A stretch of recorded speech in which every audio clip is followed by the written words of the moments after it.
Baik, Bapak Ibu sekalian, pada siang hari ini kita akan membahas tentang amalan-amalan yang bisa menjadi perisai kita, penghalang kita dari panasnya api neraka. Yang pertama adalah asyam, yaitu berpuasa. Dalam hadis riwayat Bukhari dan Muslim, Nabi bersabda, "Ma min 'abdin yasumu yawman fi sabilillah." Tidaklah seseorang yang dia berpuasa satu hari di jalan Allah Subhanahu wa taala illa ba'adallahu 'anina, melainkan Allah akan menjauhkan dirinya dari neraka sab'ina kharifan, selama 70 tahun lamanya. Jadi puasa ini merupakan salah satu amalan yang luar biasa yang bisa menjadi perisai kita dari panasnya api neraka. Jadi silakan yang bisa puasa Senin Kamis, puasalah Senin dan Kamis di luar Ramadan. Kalau Ramadan nggak usah kita bicarakan, pasti kita puasa, gitu ya. Kenapa harus memperbanyak puasa? Karena begini, di antara amalan yang paling efektif ya untuk menjemput husnul khotimah itu adalah puasa. Kenapa bisa demikian? Karena puasa ini waktunya bersambung, gitu ya.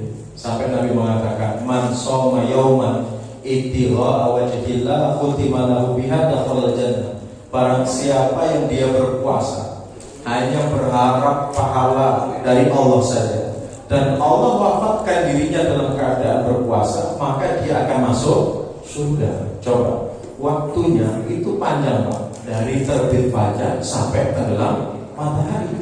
Mau meninggal di jam berapapun, mau jam 7, mau jam 9, mau jam 1, siang, 4 sore, selama kita masih berpuasa dan kita meninggal dunia, disitulah Allah Subhanahu wa taala akan masukkan kita ke dalam surga.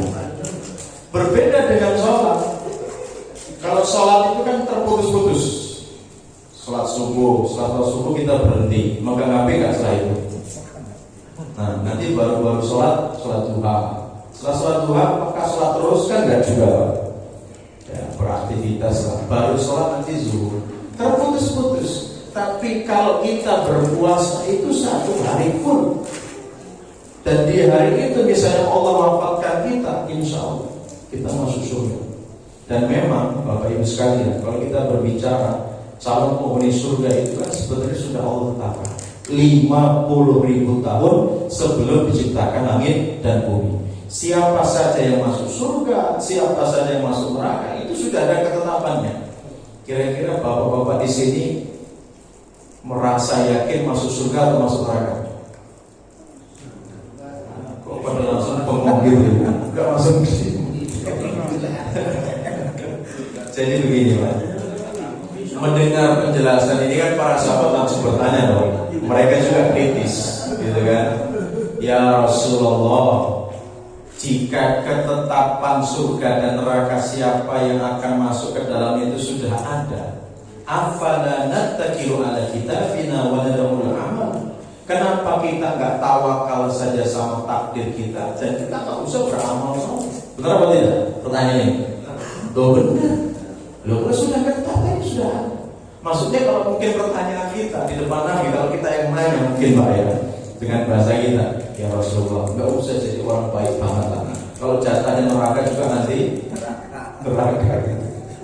Ya, toh nggak usah juga misalnya gini, kalau nanti jatahnya surga mau sebengal apapun juga nanti masuk. Sudah itu bahasanya sahabatnya bagus. Ya Rasulullah, kenapa kita tidak tahu kalau saya sama takdir kita dan kita nggak usah beramal soleh? Ngapain beramal soleh kalau ketetapannya sudah ada?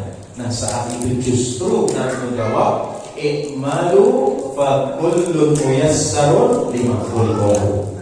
Bersungguh-sungguhlah kalian untuk beramal soleh, berjuanglah kalian untuk beramal kebajikan, karena masing-masing kalian akan dimudahkan untuk mengerjakan sesuatu yang menjadi ketetapan baginya. Maksudnya bagaimana ini? Maksudnya begini Bapak Ibu sekalian, kalau kita ditetapkan Allah akan masuk surga nantinya, maka kemudahan yang Allah akan berikan hari ini pasti dalam kebaikan. untuk sholat 5 waktu berjamaah di masjid itu mudah. Padahal dulu susah. Istilah kata kalau nggak di tempat mertua nggak sholat 5 waktu, Pak. Kan gitu kan kadang-kadang. Mentang-mentang mertuanya sholat langsung dia gegas dulu. Bingung nyari sarung, Pak. Karena selama ini nggak pernah pakai sarung. Ya, nyari peci, wah disongkoknya di mana? Kan nggak pernah pakai peci, ya nggak pernah sholat kan begitu kan. Tapi ini berubah total. Semakin kesini masjid yang kecil aja terlihat. Padahal dulu masjid samping rumah yang gede aja nggak terlihat itu. Itu kalau Allah mudahkan jalannya untuk masuk surga itu akan begitu. Ketemu dengan ustaz, ketemu dengan pengajian, kok nyaman. Itu salah satu tanda Allah itu sedang menggiring, sedang mempermudah jalan kita untuk masuk ke dalam surga. Itu akan seperti itu.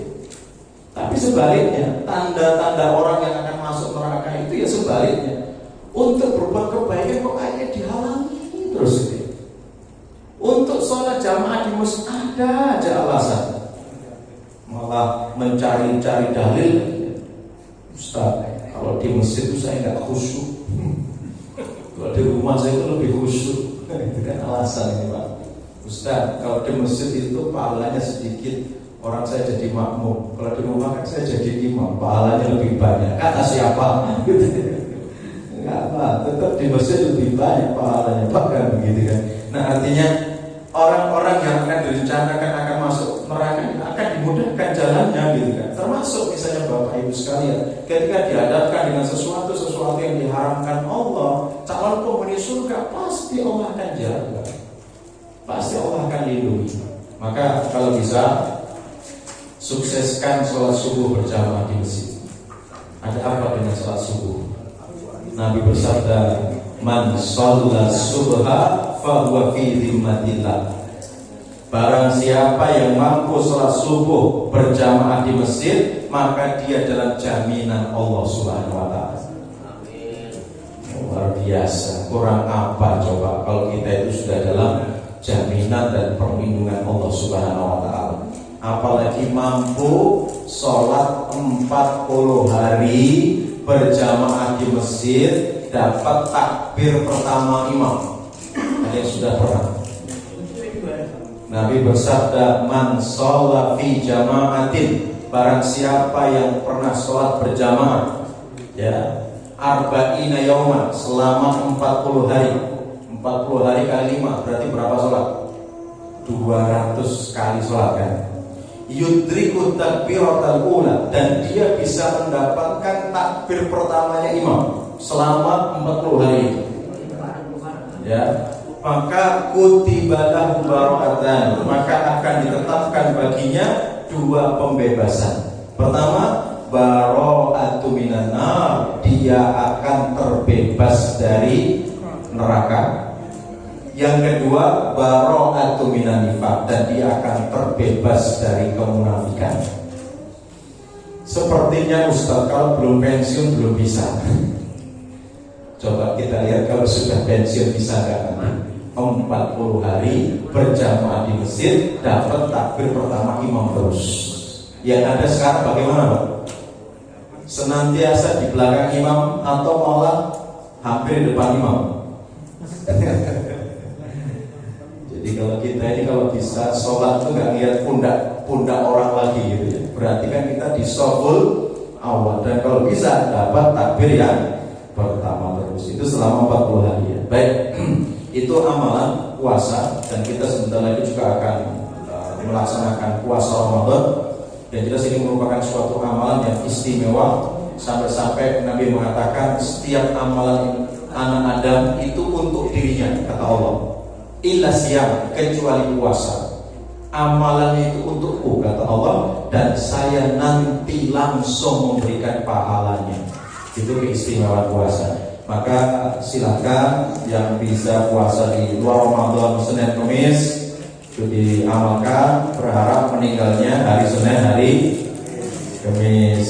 Kalau enggak Senin Kamis matinya sudah, ya kalau bisa puasa jauh gitu kan, sehari puasa sehari Nah, kalau pas puasa bilang saja sama Allah, ya Rob, kalau memang ajalku sudah dekat hari ini ya Rob, cabut saja nyawaku, saya sedang puasa. Jangan besok. Kalau besok saya nggak puasa gitu. Baik, amalan yang kedua, itu dalam hadis surat Ahmad, Nabi bersabda, "Man hafadha 'ala shalawatil khamsi." Barang siapa menjaga sholat 5 waktu. Berarti perisai neraka yang kedua adalah menjaga sholat 5 waktu. Barang siapa yang menjaga sholat 5 waktu ala wudu'iha, dengan menyempurnakan wudunya. Maka Bapak Ibu sekalian, kalau wudu jangan cepat-cepat, sempurnakanlah basuhannya. Ya. Karena nanti kita pada hari kiamat itu akan datang dalam keadaan apa? Ghurrun muhajjalina min asari wudu. Kita nanti akan datang pada hari kiamat dalam keadaan wajah, tangan dan kaki bercahaya karena bekas air wudunya. Jadi yang menjadi tanda umatnya Nabi Muhammad SAW adalah nanti berkumpul pada hari kiamat itu dalam kondisi wajah dan tangan itu bercahaya. Maka diperintahkan untuk menyempurnakan. Menyempurnakan itu bagaimana? Nabi menjelaskan, man arada an yutilla ghurratahu falyaf'al. Barang siapa yang ingin cahayanya nanti pada hari kiamat semakin melebar, maka lakukanlah. Jadi sunnahnya Pak, melebarkan basuhan itu sunnah Pak. Jadi sahabat Abu Hurairah itu kalau membasuh wajah, itu beliau sampaikan dengan sini. Jadi kalau wudu jangan begini-begini aja Pak. Dagu bawah ini bagian yang harus terbasuh. Kalau bapak-bapak berjenggot tebal cukup di sela-sela. Tapi yang nggak berjenggot atau jenggotnya tipis harus basah di bagian ini. Ini bagian daripada wajah. Kalau ini sampai nggak kebasuh, itu nggak sama, gitu ya. Ketika belum basuh tangan sampai setengah lengan, ketika belum basuh kaki sampai setengah betis. Berharap cahaya yang didapat nanti semakin lebar. Jadi barang siapa yang sholat 5 waktu dengan menyempurnakan wudunya, kemudian menjaga waktu-waktunya. Karena sesungguhnya sholat 5 waktu itu kan ada ketetapan waktunya. Faqimus sholat inna sholata kanat 'alal mu'minina kitaban mauquta. Ada kan biasanya di jam-jam sholat itu. Sesungguhnya sholat itu hukumnya wajib dan memiliki waktu yang sudah ditetapkan. Bapak Ibu sekalian, sholatnya tepat pada waktunya, maka membaca ayatnya harus benar. Kitaban mauquta, bukan kitaban mau kita. Nah kalau mau kita tadi sholat zuhurnya nanti 2:30, sholat asarnya nanti menjelang maghrib, itu mau kita. Yang benar mau kuta, ya. Waktu-waktunya dijaga, wa ruku'iha wa sujudiha, dan dia juga menyempurnakan rukuknya, sujudnya. Maka orang yang seperti ini hurrima 'alan nar, maka dia diharamkan untuk masuk ke dalam neraka jahanam. Sholat 5 waktu, menyempurnakan wudunya, gitu kan? Rukuk dan sujudnya, menjaga waktu-waktunya dengan baik, maka Allah Subhanahu wa Ta'ala akan haramkan kita dari panasnya api neraka. Ya, jadi Bapak Ibu sekalian, sebuah anugerah yang harus kita syukuri hari ini apa? Di saat kita bisa melazimi sholat 5 waktu, itu harus disyukuri betul. Dan itu bukan sebuah kebetulan Pak kita bisa sholat, tapi melainkan itu adalah ketetapan Allah. Itu adalah pertolongan dari Allah. La haula wala quwwata illa billah. Kalau bukan karena petunjuk dari Allah Pak, sholat 5 waktu itu berat. Benar gak Pak? Coba siapa saja yang dulu belum mendapat hidayah itu, dengar adzan itu gimana Pak? Panas. Ada yang rasa. Ya. Apalagi dapat informasi setelah sholat ini ada kajian. Wah itu berusaha gimana setelah salam langsung itu keluar, melipir-melipir, cari alasan.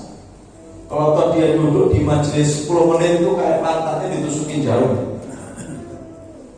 Ya, 20 menit mulai mulus Pak perutnya Pak. Setelah itu keluar juga itu dari majelis. Itu kalau belum dapat hidayah itu memang begitu. Gitu ya. Jadi di saat kita bisa sholat 5 waktu, bisa mengamalkan ibadah yang lain, itu salah satu bukti Allah sedang menghendaki kebaikan kepada kita. Dan apa kata Nabi? Idza aradallahu bi'abdihi khairan istamalahu. Jika Allah menghendaki kebaikan dari kita, maka Allah akan sibukkan kita. Para sahabat bertanya, kaifa yastamilu ya Rasulullah? Apa bentuk kesibukan itu?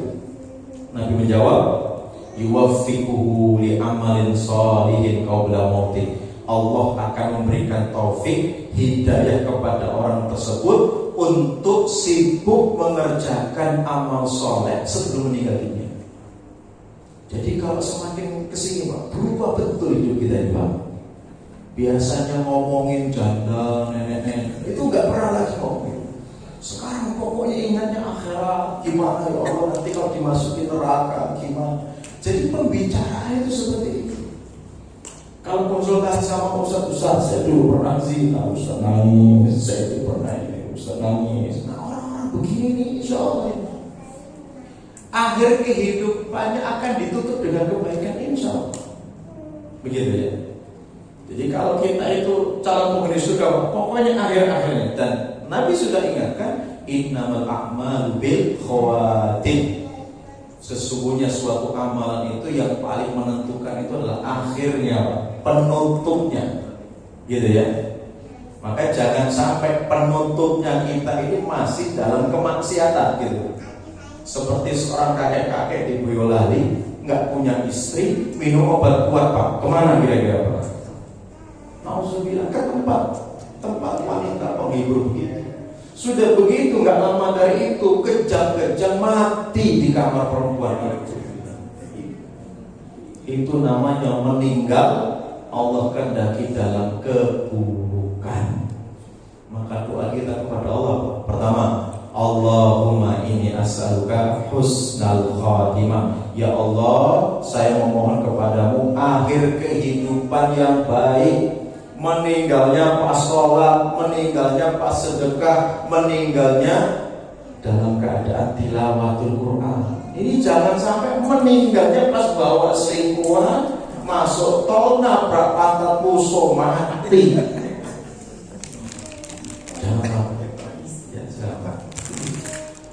Jangan sampai dalam kondisi seperti itu. Itu namanya meninggal yang gak baik Pak. Ya, meninggal yang baik itu tadi. Kemudian doa yang kedua, Allahumma rzuqni taubatan nasuha qabla maut. Ya Allah, anugerahkanlah kepadaku taubatan nasuha sebelum meninggal dunia. Kenapa kita minta taubatan nasuha kepada Allah? Karena gak semua orang Allah kasih taubatan nasuha sebelum meninggal dunia. Gak sedikit loh, kakek-kakek masih ganjel itu masih banyak loh Pak. Ada anak SMA lewat digodain masih ada cucunya sudah 10 gitu kan. Tidurnya sudah sama nenek gitu kan. Kenapa? Karena Allah tidak rezekikan taubatan nasuha tadi itu. Jadi tuanya bukan berpikir gimana ibadahnya lebih baik, gimana dosa-dosa diampuni, justru malah dia banyak masih melakukan pelanggaran-pelanggaran. Berarti apa? Allah tidak kasih yang namanya taubatan nasuha. Dan yang ketiga, Allahumma ya muqallibal qulub tsabbit qalbi ala dinik. Wahai Zat yang membolak-balikan hati, teguhkan hatiku untuk tetap berada di atas agama. Ini salah satu hal supaya kita bisa istiqomah di atas Allah Subhanahu wa taala. Kemudian yang ketiga, yang selanjutnya, amalan sebagai perisai kita dari para sahabat neraka adalah menjaga sholat sunnah 4 rakaat sebelum zuhur dan 4 rakaat setelahnya. Ini bila memungkinkan itu dijaga 4 Pak ya. Ini dalam hadis riwayat Abu Daud dan dinyatakan sahih oleh Syekh Al-Albani. Nabi bersabda, "Man hafadha ala 4 raka'atin qabla zuhur." Barang siapa yang menjaga 4 rakaat sebelum salat zuhur, wal arba'a ba'daha, dan 4 rakaat setelah zuhur, haruma 'alanna, maka Allah akan haramkan dirinya dari panasnya api neraka. Jadi kalau kita mengkaji sholat sunnah rawatib itu Pak, yang muakkadah itu kan Kalau riwayat Ibnu Umar 10. Jadi sebelum zuhurnya itu 2. Kalau riwayat Ummu Salamah itu ada 12. Dan Nabi mengatakan barang siapa yang mampu melaksanakan sholat sunnah rawatib yang muakkadah yang jumlahnya 12, maka akan dibangunkan istana di surga. 4 rakaat sebelum zuhur, 2 rakaat setelahnya, 2 rakaat pada maghrib, 2 rakaat pada isya, dan 2 rakaat sebelum subuh. Itu jumlahnya 12. Kalau kita mengerjakan semuanya, maka akan dibangunkan istana di surga. Sudah pernah masuk surga belum Pak? Pernah kenal bangunannya gimana itu? Jadi Nabi itu pernah ditanya, "Kaifa bina'uha ya Rasulullah?" Bagaimana bangunan surga itu ya Rasulullah? Beliau mengatakan, "La binatun min fiddatin wa la binatun min dzahab." Bangunan surga itu batu batanya itu terbuat dari emas dan perak. Perlu diplester nggak Pak kira-kira kalau batanya emas perak itu Pak? Nggak perlu. Wa malatuha al-mis. Kemudian untuk melekatkan batu bata tadi satu dengan yang lain yang terbuat dari emas dan perak tadi menggunakan mis. Mis itu apa? Parfum. Pakai minyak wangi Pak. Nah, rumah-rumah gede-gede itu yang bagus-bagus itu plesterannya pakai apa? Untuk melekatkannya pakai apa? Semen, pasir. Kemudian airnya dari mana? Kadang comberan pun jadi Pak ya. Tapi kalau bangunan surga itu minyak kasar. Kemudian wasfa uang al-lu'lu al-yaquta. Kemudian kerikil-kerikil di kanan kiri bangunan surga itu terdiri dari batu mutiara dan permata. Coba. Kalau di rumah kita kan kanan kirinya apa? Ada bunga pasir kan? Apa bunga pasir? Ini batu mutiara dan permata. Jadi ya, kita akan diberikan istana di situ. Yang di dalam istana itu nanti ada kamar-kamar. Di situ sudah ada bidadari-bidadari yang menunggu kita. Bapak-bapak minta bidadari ya Pak. Pak Aziz berapa bidadari? Yang penting masuk surga Ustaz. Bapak Ibu sekalian, bidadarinya dapat 2. Walikulli wahidin minkum zaujatani. Masing-masing kalian nanti akan dapat 2 bidadari, kecuali yang mati syahid nanti Allah akan nikahkan dengan 72 bidadari. Syahid dulu Pak, Palestina Pak, perang dulu, itu baru dapat 72. Nah mungkin Bapak Ibu sekalian bertanya-tanya, apa sih pekerjaan utama kita di surga? Pernah baca surat Yasin?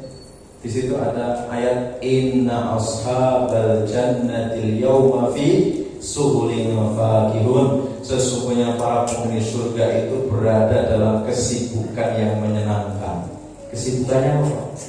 Yang menyenangkan itu apa kesibukan? Oh.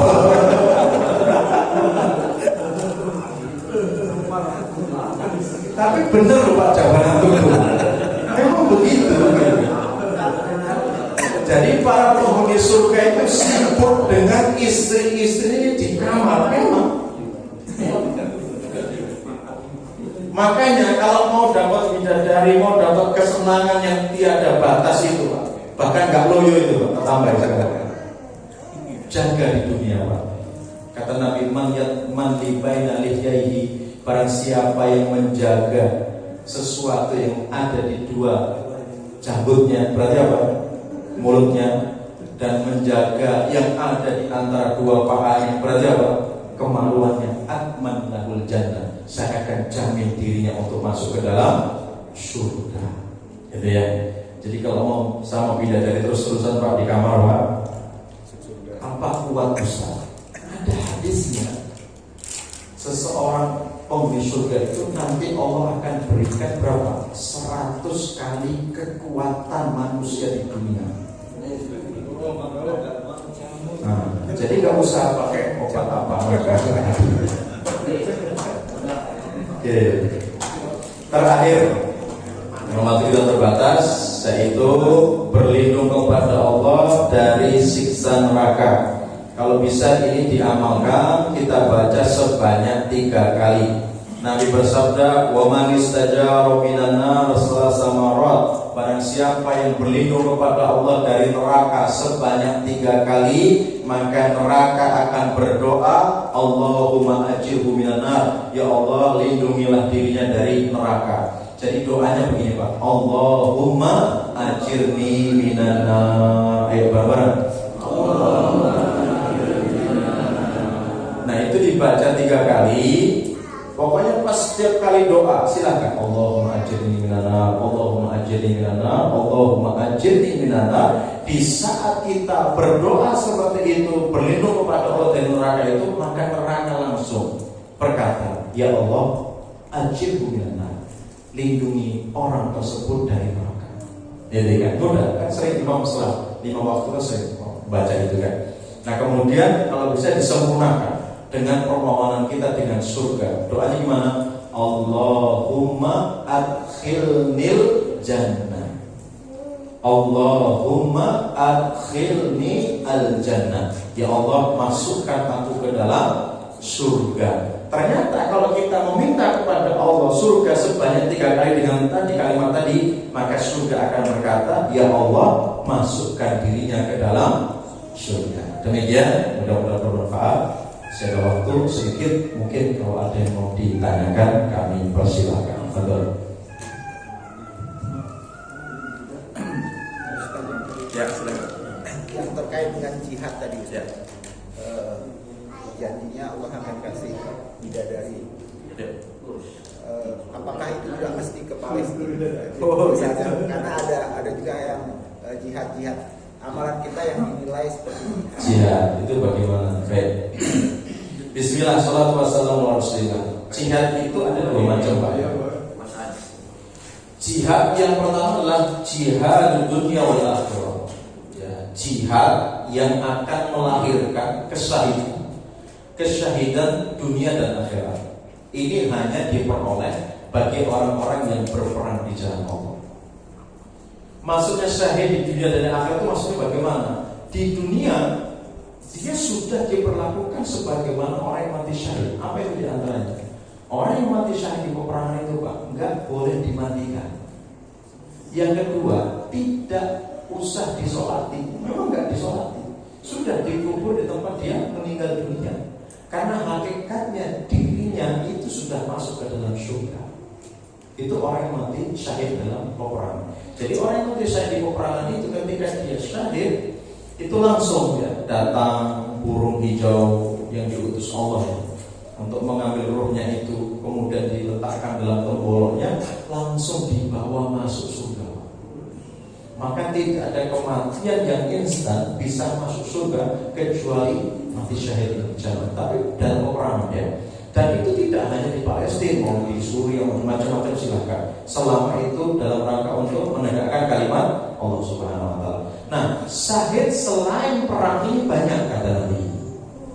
Tapi hadiahnya, keutamanya tidak sama dengan ini. Contoh, orang yang meninggal karena goreng itu terbakar, tenggelam, tertimpa bangunan, meninggal karena sakit perut, seorang wanita yang meninggal karena melahirkan, itu semuanya syahid. Tapi syahid akhirat saja. Di dunia dia tetap dimandikan, di dunia tetap dikafani, tetap disolatkan, tetap dikubur di kuburan kaum muslimin, dan di surga dia mendapatkan keutamaan pahala, tapi lagi-lagi gak sama dengan yang pertama Pak. Karena kalau yang pertama itu berapa bapak-bapak saja disuruh berangkat dakwah, gak usah perang apa, dakwah saja seminggu, ninggalin istri seminggu gimana Pak? Pening kan Pak? Pening gitu. Loh, orang yang jihad bisa tahunan nggak pulang. Sudah begitu ancamannya mati kan gitu kan. Nah jadi berbeda. Jadi syahid itu ada 2. Nah, yang kedua ini tetap dia mendapatkan keutamaan, tapi tidak sebagaimana yang syahid yang pertama. Oke, yang lain silakan. Ya silakan. Saya Ya. pernah mendengar ada suatu tempat di antara, jadi ada suaranya tapi ada satu tempat antara terlantung-lantungan antara surga dan neraka. Ya. Itu kondisi seperti apa? Terus kemarin memulai kajian ternyata banyak juga ada malah sudah pensiun, malah sudah meninggal dunia, SK-nya itu masih dipakai untuk hutang. Nah itu gimana ya? Baik. Bismillah, salatu wassalamu ala Rasulillah. Jadi begini Pak, sebelum masuk surga itu kan seseorang itu harus melewati namanya al-qantarah, jembatan. Jadi nanti orang itu melewati sirat kedua. Setelah sirat itu sudah selesai, nanti masih ada lagi penghubung jembatan, namanya al-qantarah kalau bahasa Arabnya. Di al-qantarah inilah nanti semua orang-orang yang berbuat zalim akan dikisos di sini. Nah, termasuk orang-orang yang nanti masih memiliki hutang ketika meninggal dunia, dia tertahan di pintu surga, tidak bisa masuk. Nah, dalam kitab Al-Kabair, Imam Zahabi itu mengisahkan tentang seseorang yang meninggal dunia. Nah, kemudian dia ini punya sahabat dekat lah, kayak Pak Aziz sama Pak Andi lah dekat lah. Yang meninggal mau siapa dulu?